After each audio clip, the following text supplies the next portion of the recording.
Online at halfords.com and collect your built bike in store. Half-price bikes at the Halford sale now.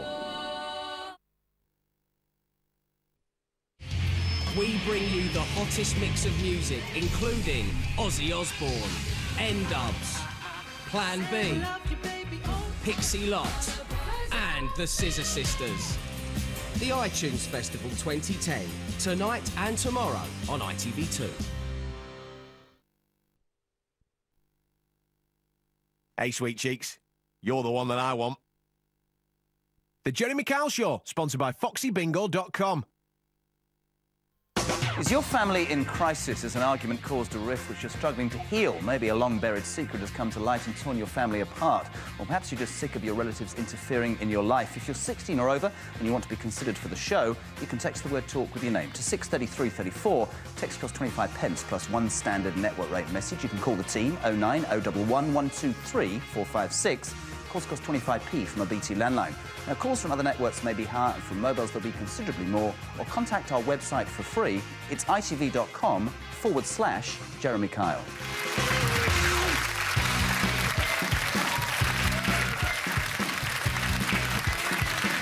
Thank you very much indeed. Welcome back. Next today is Steph, who's here to talk about her 4-year-old son, Benjamin. When Steph held Benjamin for the very first time, she was shocked when she looked at him and discovered that the little boy was born with no eyes. A rare condition known as anophthalmia. Let's hear more. Let's find out more. Steph is on the show, guys. Oh, sweet, you all right? Thank you for coming on. Take a seat. You OK? Yeah, fine. I was just speaking to your mum in the audience. Oh, she's very shy. Pleased. No, she said, I can't speak. I blamed myself for Benjamin's condition until I realised that we weren't alone. I mean, you got pregnant, it was all planned, everything was fine. Take us through from the beginning.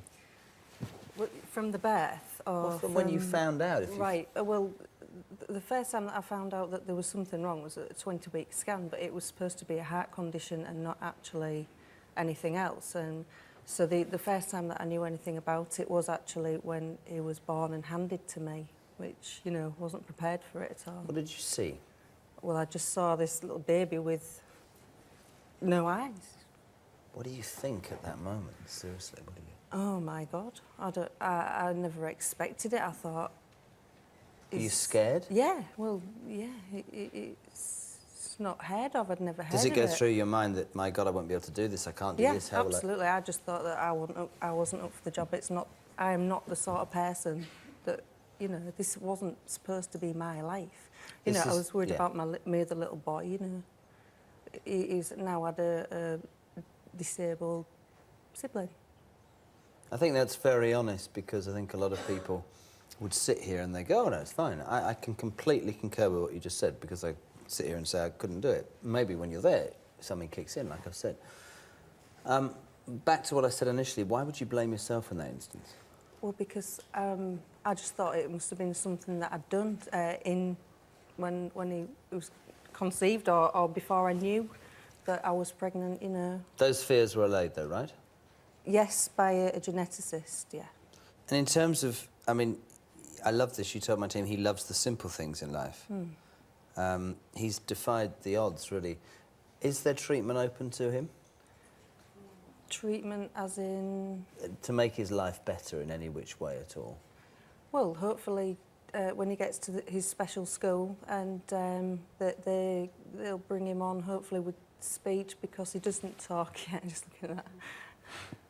He doesn't talk yet. He was born with a cleft palate, yeah. And that doesn't help. And being blind, I suppose, you know, you can't see. So, you know, that was when he had... he's a spirited little kid, though, isn't he? He's gorgeous. He's running around the room, wasn't he? Yeah, yeah, dances around. You know, he's a blessing, really. I also picked up on something else you told the team this morning. You feared that nobody would love him. You brought a pram that faced you. Yeah. My mum bought me, you know, when you're pregnant and you're having a baby, your mum buys you a pram. Some mothers do. Well, my mum does. All right, Mum. She won't speak. You bought the pram, though, didn't you, eh? Shall I go and speak to her in a minute? Just yeah. She bought you a pram? She bought me a pram, which we'd obviously gone and chose together. But then I'd take him out and I was so worried about people looking at him, and they do when you're out and about. Have you run, a gauntlet of abuse? Have people said things? Do they stare or not? Yeah. I mean, I've had that all the time. People look. You know, it's something that you learn to deal with. Do you react? I would. I haven't said anything, but I've given them daggers, I suppose, sort of stared back as to say, what are you looking at? But sometimes I think it's with anyone or anything that's different. You look dirtier, but sometimes looking does tend to be staring. Ben, I know you were just talking about his special school. He's been in mainstream education. That's changing, and that is for the better, right? I believe so, because Ben... There's 30 or so children in his nursery, or was, and I just don't think he could cope with the noise of all the children, and he used to get frustrated or just fall asleep. He didn't want to be there. Now he's in a class, I think, of 8 to 10. Yeah. Less, which will give him more. You say, the one thing I loved, you said, I really love my son, he's defied the odds, and I'm really proud of him. What makes you most proud of him? I just like the way that he gets pleasure from small things that you wouldn't even... Didn't he teach himself to ride a bike or something? Well, yeah, No, but how? Well, not... With stabilisers? Yeah, but there was someone else on it. But that's great, isn't it? But that's what I'm saying. We've been saying it all morning because, you know, we all sit here and moan and bitch about the most irrelevant, trivial rubbish, and then you hear about this sort of story and you think... He has every reason to sit around and mope, doesn't he? Be it 5 or not, as other kids have that we've met today. But there seems to be this spirit, this desire to do something, and I think it's great. Should we bring him out? Go on, then. Benjamin, ladies and gentlemen. Are you going to stay with him? No? Hey, Benjamin's here. Hey, babe. What's wrong? You all right, mate?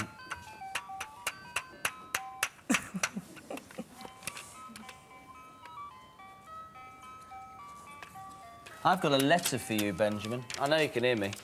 I've got a letter from your brother Lewis, and it says, Dear Ben... Oi, it's sometimes hard having you as a little brother, but I love you and I always will. Oh. There are lots of things that I like about you, Ben, but I especially like your sense of mischief even, and the way you know who I am, even though you can't see. Love from your brother Lewis. Isn't that lovely? Oh. Is he good with him? Really good, yeah. Yeah? Yeah. Can I have a look at the toy? What we got? Someone play with your toy. It's very nice. Oh, no.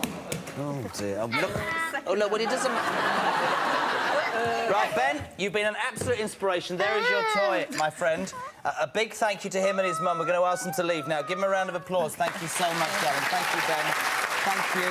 You all right? Yeah. Thank you so much. Bye-bye.